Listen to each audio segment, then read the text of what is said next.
ছিল রাষ্ট্রের প্রতিটি প্রতিষ্ঠান রাষ্ট্রের না হয়ে দলীয় প্রতিষ্ঠানে পরিণত হয়েছিল। এইভাবেই দেশে ফ্যাসিবাদের জন্ম হয়েছিল। এটা গেল ৩ নম্বর। আর ৪ নম্বর হলো এই নির্বাচন হয়। তত্ত্বাবধায়ক সরকার গঠন করার একটা ফর্মুলা সবাই মিলে আবিষ্কার করেছিল, কিন্তু দেখা গেল 2006 সালে আমরাই ছিলাম ক্ষমতায়, ভাই বোনেরা সহ। আমরা 4 দলীয় জোট, আমরা ইসলামী ঐক্য জোট ছিলাম, আমাদের আরেক ভাই জামাতে ইসলাম ছিলেন, আরেক ভাই ছিল বিএনপি বড় ভাই, আর ছিল আর একটা দল জাতীয় পার্টি। আমরা এই 4 ভাই মিলে ক্ষমতায় ছিলাম, কিন্তু বড় ভাই ছিল বিএনপি। এই বড় ভাই বিএনপি কি করেছিল তখন? তাদের একজন প্রধান বিচারপতি পছন্দ হলো যে ওই প্রধান বিচারপতিকে তত্ত্বাবধায়ক সরকারের প্রধান বানাইতে হবে। তখন বিধান আইন পরিবর্তন করে বয়স 2 বছর বাড়ায় তাকেই তত্ত্বাবধায়ক সরকারের প্রধান করে সেই তত্ত্বাবধায়ক সরকারটাকেও নিজেদের আয়ত্তে আনবার অপচেষ্টা চালিয়েছিল। ফলাফল কি হলো? 111 হলো। বাংলাদেশের মানুষ মরল।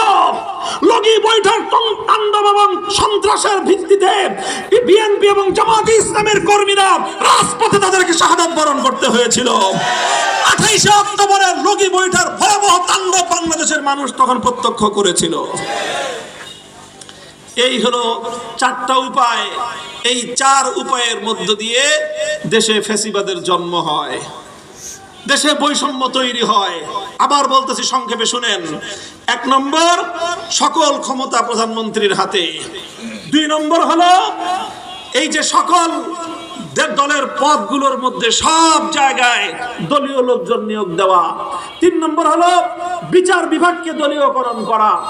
4 নম্বর হলো তত্ত্বাবধায়ক সরকার এবং নির্বাচন কমিশনকে দলীয়করণ করে তারপরে এরকম ইঞ্জিনিয়ারিং মার্কা নির্বাচন করে ক্ষমতায় আসার চেষ্টা করা। এই রাস্তাগুলো যতদিন পর্যন্ত বন্ধ করা না যাবে, আপনি এখন যাকেই ক্ষমতার মসনদ দিবেন কয়দিন পরে সেই হাসিনা হয়ে উঠবে। আরে ভাই, হাসিনা তো মায়ের পেট থেকে জন্ম হয়ে হাসিনা হয় নাই। ক্ষমতার মসনদে গিয়ে অবৈধ ক্ষমতার চর্চা করে হাসিনায় হয়েছে। আমরা চাই না। আমরা বেগম জিয়াকেও মহব্বত করতাম, শ্রদ্ধা করতাম, আমরা প্রেসিডেন্ট জিয়াউর রহমানকেও ভালোবাসি। তাই আমরা চাই না তাদের সন্তান তারেক জিয়া আবার নতুন করে আরেক নব্য ফ্যাসিবাদী করে হয়ে উঠুক। যদি তুমি আবার সেই ফ্যাসিবাদী হয়ে উঠতে চাও, মনে রেখো বাংলাদেশের মানুষ একবার কিন্তু জুলাই বিপ্লবের অভিজ্ঞতা তাদের আছে।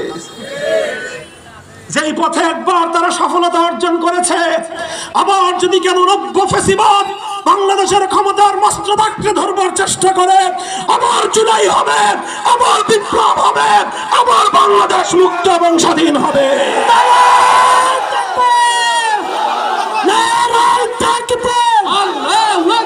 আমিরা মজলিস জিন্দাবাদ, জিন্দাবাদ, জিন্দাবাদ, জিন্দাবাদ। আমিরা মজলিস জিন্দাবাদ। বাংলাদেশ খেলাফত মজলিস জিন্দাবাদ, জিন্দাবাদ, জিন্দাবাদ, জিন্দাবাদ। আমিরা মজলিস জিন্দাবাদ। নারায়ে তাকবীর, আল্লাহু আকবার। সংগ্রামী সাথী ও বন্ধুগণ, সুতরাং আমরা চাই নির্বাচনের আগে বিএনপি সহ আমরা সবগুলো দল একমত হলাম যে ঠিক আছে, এই পরিবর্তনগুলো আমরা আনি। আগামী দিনে সব ক্ষমতা শুধুমাত্র প্রধানমন্ত্রীর হাতে থাকবে না, কিছু ক্ষমতা থাকবে রাষ্ট্রপতির হাতে, কিছু ক্ষমতা চলে যাবে প্রধান বিচারপতির হাতে। আর এভাবে দলীয় লোকজন নিয়োগ দেওয়ার ব্যবস্থা বন্ধ করতে হবে। একটা নতুন পাবলিক সার্ভিস কমিশন গঠন করে সেই পিএসসি পাবলিক সার্ভিস কমিশনের মাধ্যমে রাষ্ট্রীয় পদগুলোতে